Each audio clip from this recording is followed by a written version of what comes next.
RvR fans, RvR here on the scene for a video game room slash lounge area slash 1.0 tour of our man cave finished basement section of the what you who's and the things and the what you gots there, you know.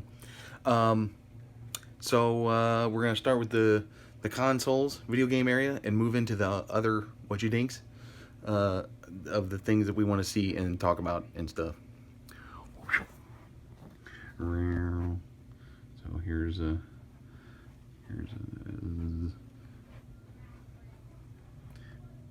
of the area back here. We'll just move right into the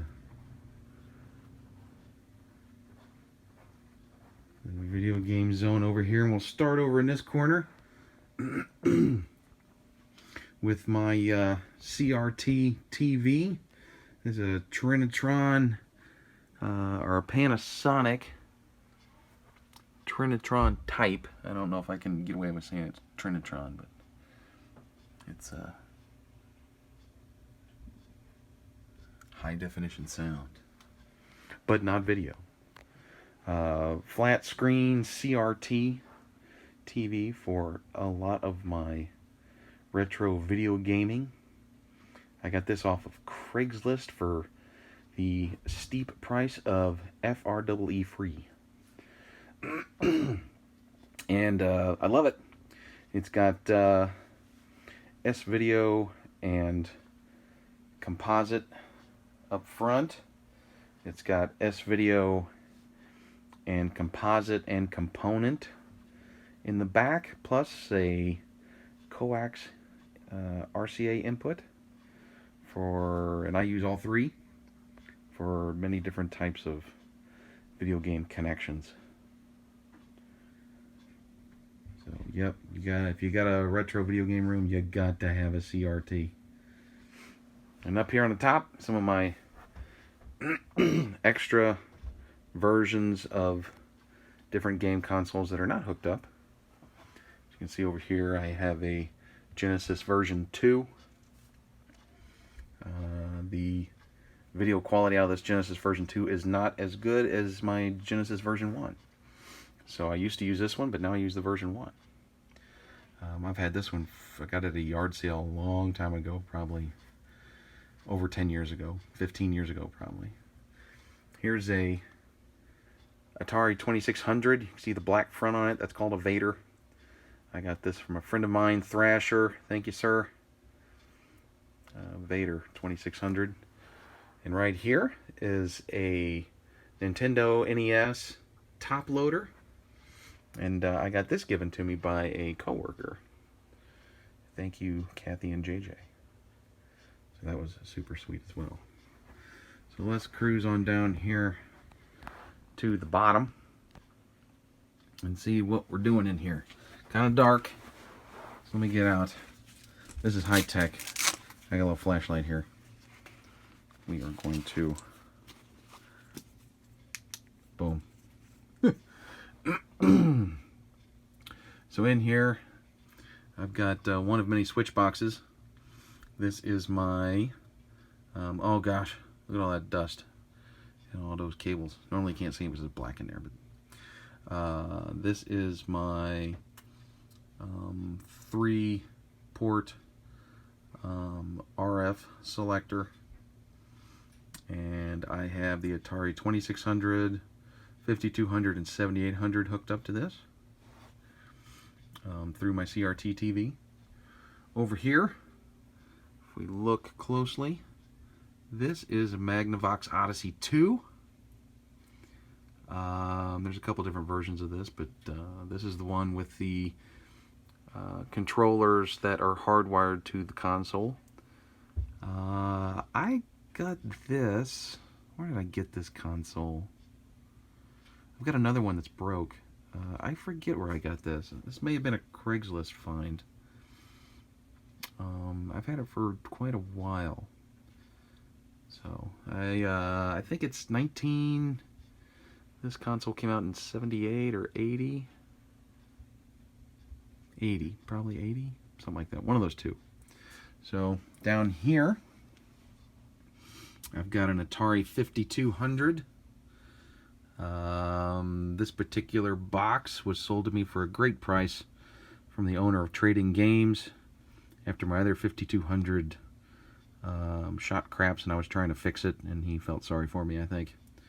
So thank you, Jason, for the great price on a 5200. There's not many of us lovers around who really enjoy playing some 5200. Right over here to the left of that is my Atari 7800. I bought that at Trading Games.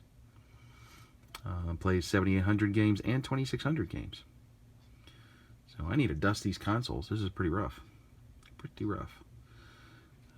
So that is the CRT TV and stand. So over here to my left, boom. We got a 4K Ultra HD TV right here, of which I've never used the 4K of it. I've got 3 extra K there I don't know what to do with. We'll just watch HD crap through here. So got a lot of stuff plugged in here. Oh, this is turned on. Let me turn you off. But there's some HDMI accoutrement plugged into that. We'll get into that later. But we're just talking about the consoles. So here's old trusty Atari 2600, standard wood grain 4 switch. What else is there to say about that? So down here, that top switch is a 4-port S-video switch, and underneath that is an 8-port composite switch, and those are both running to my CRT TV. And in the box there is half, probably more than half, of everything, all the plug-ins, and they all run, half of them, about half of them all run through one,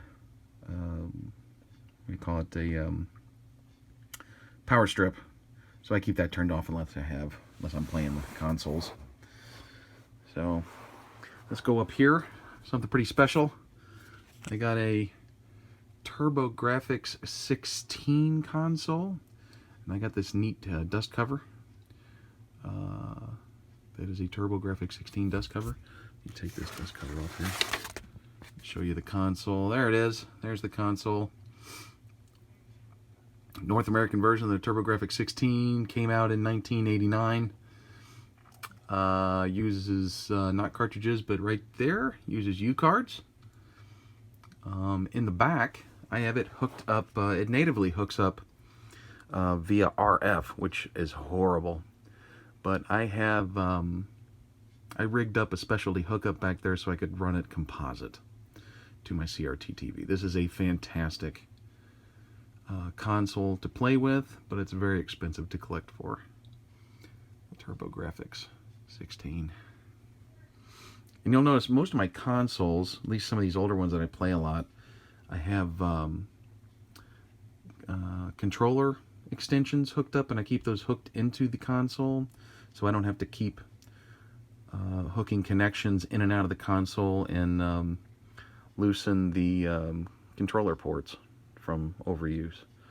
Plus the extensions are needed so I can play them over on the couch. This was before most put that back on there. This is before most consoles had wireless controllers. Yeah, we'll put it on there. You'll recognize that guy right there. The old NES toaster. That's what I use. Play my NES games. If I open it up here, you can see a little note there. It says, "Keep calm and don't press down." That's because installed in there, that black tray in there is called the Blinking Light Win. It's a replacement 72-pin connection that will fix your Nintendo forever. No more blinking light. So it costs a little bit of money, but it's easy to install, and Your Nintendo will work like nobody's business. So got to keep it real with the NES. Lord knows where I got this. I got the TurboGrafx off of eBay. I don't know where I got my 2600, although I had one when I was a kid. I've got a few of those consoles. The NES, I've got a stack of those too. I don't know. One of them may have been my childhood one, but I don't know which one. Right here, all tucked up underneath there is the Intellivision from Mattel. You can see the controllers look like a phone. It's an old guy. This came out in 1980, I believe. The cartridges go right here. And I really like this console. It's fantastic. Got this console at the Goodwill down the street. And we'll talk some about the games. It was in competition with the Atari 2600. Here also is the... let's see if we can... Where's the front? There it is. This is the Intellivision Voice. There were a select number of cartridges from Intellivision that you could use, where the cartridges had voice in them, but you had to have this voice adapter to plug into your console as well for the voice. So that's the voice adapter. Let's put that guy back up under there. Down here in the bottom is Super Nintendo, of course. I cannot remember if this is the console.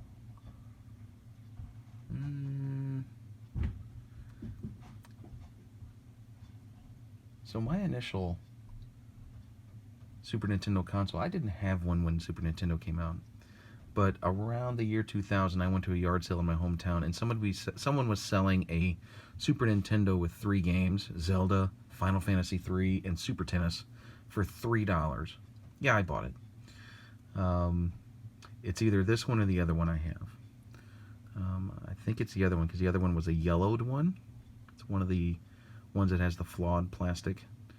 And so I may have either switched out the cases on it or switched out the console entirely, but that is the Super Nintendo.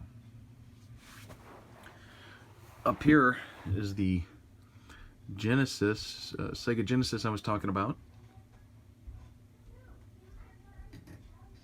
And this is the version 1. And it has better video quality and audio quality than my version 2, so I use this one now. Works really well. Very excited about it. Over here on the side, pull this guy out. This here is a power base mini FM converter. So what this does is allow you to play Sega Master System games on the Genesis. Their Master System is the 8-bit Sega console that came out about the same time as the Nintendo Entertainment System. Now what's special about this power base converter, that FM right there, about a quarter to a third of the cartridges that came out for this Sega Master System were able to use an FM sound chip, which is much better than whatever sound chip is in the American version of the Master System. But the American version of the Master System couldn't play the FM quality sound. It had to play the other type of sound. This allows you to play that sound directly off those American releases. So you can get better sound than the original Sega Master System with this power base converter. Put you back there. And I don't know where I got this guy. Actually, I do know where I got this guy. I bought this from a friend, Mr. Randy Hackman. So that's his Sega Genesis. Down here, got the Atari Jaguar. I've got another one of those dust covers that look like the Atari Jaguar. I'll take the dust cover off here. There it is, Mr. Atari Jaguar. This is the 64-bit Atari system that came out after the 7800 during the Super Nintendo's tenure. This Atari Jaguar in particular, I bought before I was actually collecting games seriously. I heard that there was an Atari Jaguar system. I had never known that there was. And I think the year was about 2002. And so I just decided to go on eBay and buy one. And at that time, you could buy one for 25 bucks shipped. Now, this system here will run you, gosh, I don't know, $125 maybe. Maybe more. It's really hard to collect for. It's very expensive to collect for. And it's not all that great, to be honest. But it is really neat just because it's so rare. So, Atari Jaguar, everybody.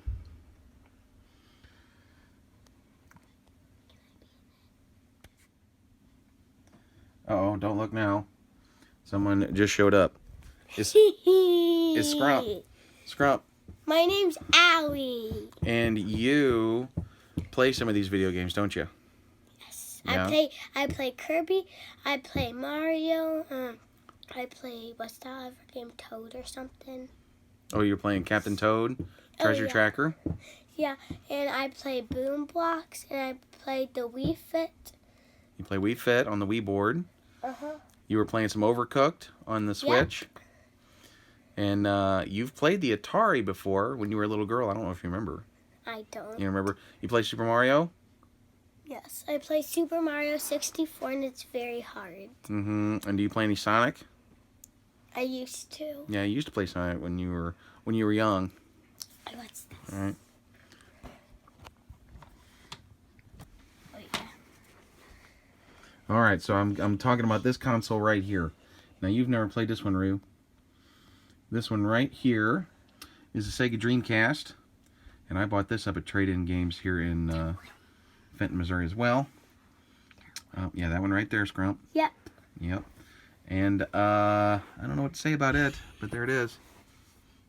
It's pretty white, and it's pretty small. Yeah, it is pretty white and pretty small. This is, let's see, this came out after the Saturn and after the Genesis. This was Sega's last console. So we go down to the bottom here, and we have the PlayStation 1. And I picked this up at a garage sale 15 years ago or so, too, probably. 10 years, 15, probably 15. And, you know, I have a PlayStation 2. It can play most of these games, almost all of them. But I just like having it here, and it's hooked up.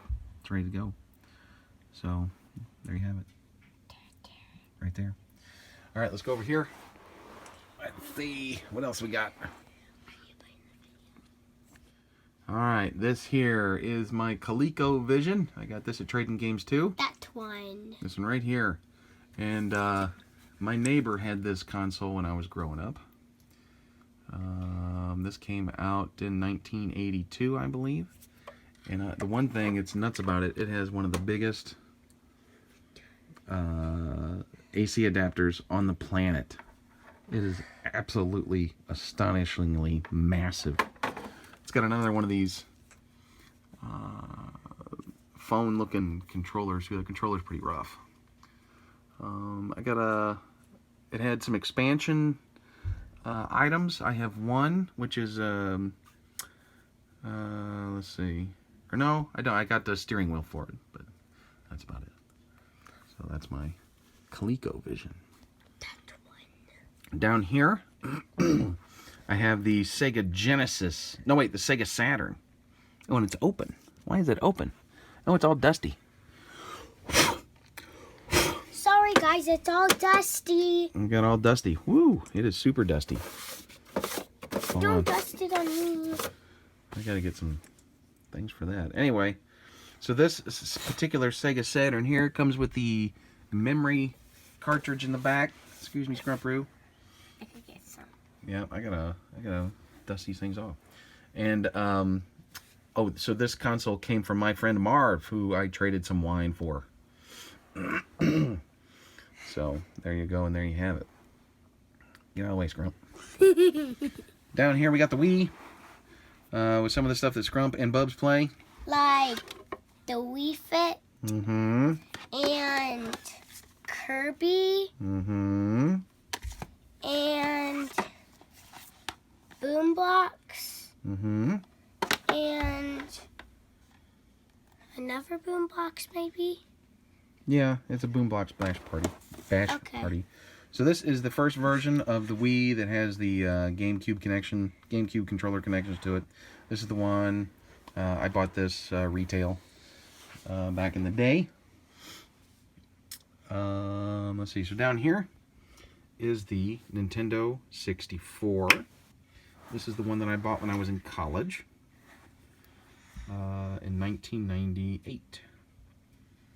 And I don't know what to say about it. Let's run. Alright, so over here, we'll just move along the side here. There I got a spare computer for some whatever computing whatevers, plus it's got RetroPie on it with some emulating some things, but I try not to emulate too much because that'll ruin my hobby. But here is the Microsoft Xbox, the OG Xbox. So I bought this Xbox at a resale shop for $6. And I didn't know if it'd work or not. Didn't come with any connections or anything. Got it home and sure enough, boom, worked. Why does it have headphones? That's a computer, sweetie. Oh, that's so, the real thing. There you go. That's the Xbox. I believe, is that plugged into... Xbox. I'm not sure. I have to think about it. I think that's plugged into the component section of the CRT. So, let's cruise up here. This is the Xbox 360. I got this at a resale shop for $12. It's the first version of the 360. It didn't have a hard drive or any cables of any sort. So, what I did was I got given a hard drive and plug-in AC adapter, and then I bought a a controller for $5 at a yard sale, and boom, it all worked. How about that? And it had a disc in the disc drive, so that's pretty sweet. Thanks Doug Perk for the power adapter, and thanks Anthony Kip for the hard drive, I believe. There's my PS2. Bought it for $30 off the internet. It's the slim version, right there. You can see I got a controller right there. Now I gotta stand up. It's a long way up. Oh! All right, up here's a busy shelf.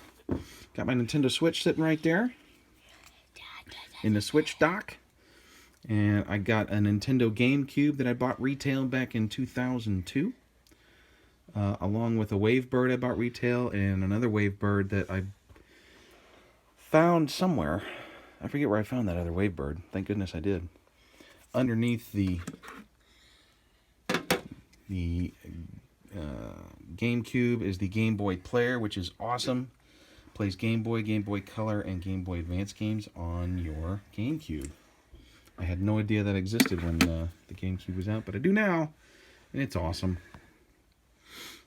So, a couple of games sitting there that I need to play sometime soon. Over here, along with my Switch case, is the Panasonic 3DO version FZ10. There were a couple of different... Allie, don't touch that. There were a couple different companies that created 3DOs. This one happens to be a Panasonic, and it's the second version of the Panasonic 3DO. Not a very good console. It's got some things that are nice on it, but it came out... It was very expensive when it came out, maybe $700 back in 1992 or something ridiculous. So that doesn't get used a lot, but there it is in all its glory. And then finally, for the console tour, and I haven't talked about some of my portables other than the Switch, but we'll get into those later when I get into the games. That's my component cable switch box running all the way over to the CRT and the other AC adapter box that I keep off unless I need to use it for this half of the setup.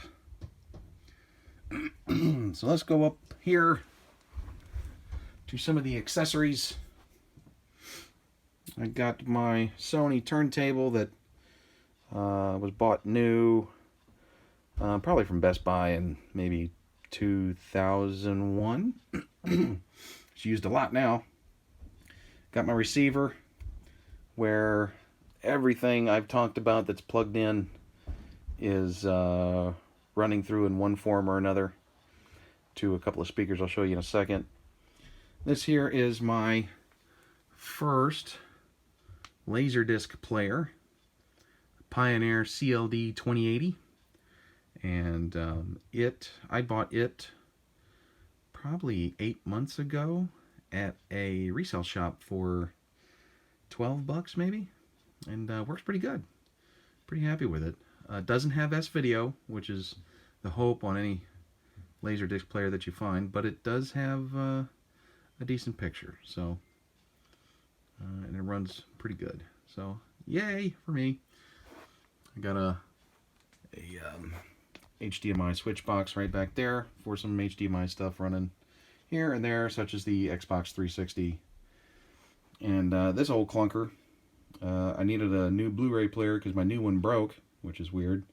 So I found this old one at a resale shop for almost nothing. And yes, sirree, it works. So Blu-rays on the 4K, but it doesn't play 4K. But not that I care about 4K, which is weird. This is also a Roku TV, so that's always fun. Got two of these speakers. Two Clips shelf speakers. One right there. One right there. Bought those brand new off Amazon for this setup. And that... Oh, and then one final thing that's not hooked up, but pretty exciting. I made a video on this too that you can see, but this is an RCA Selectavision disc player.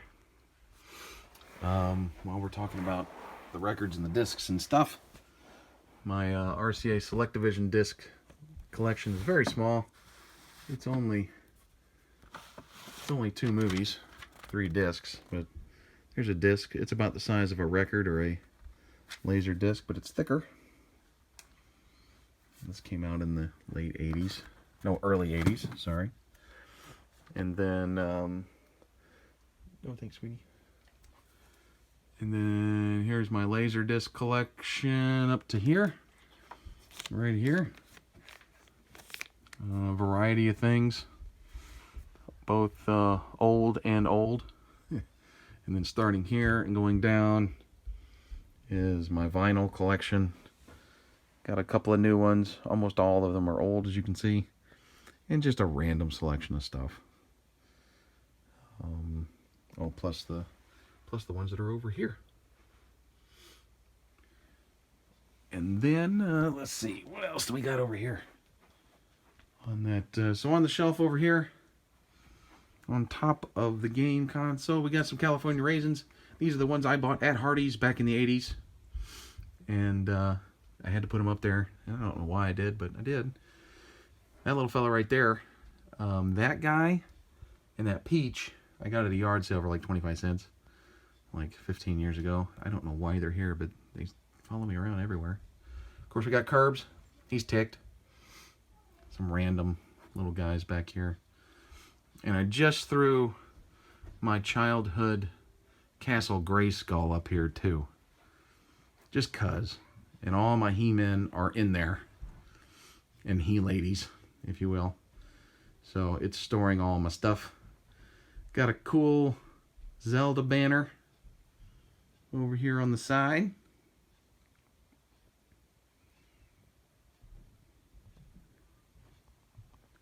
We'll go back here so you can get a scoop of this side of the room.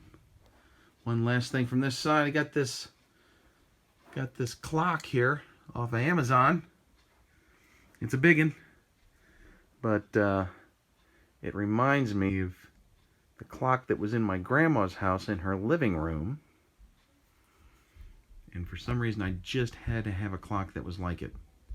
So I found this guy, and I am super happy with it. I love this clock. So, couldn't be more 70s than that. I dig it. All right, we're going to turn around and check the other side of the room.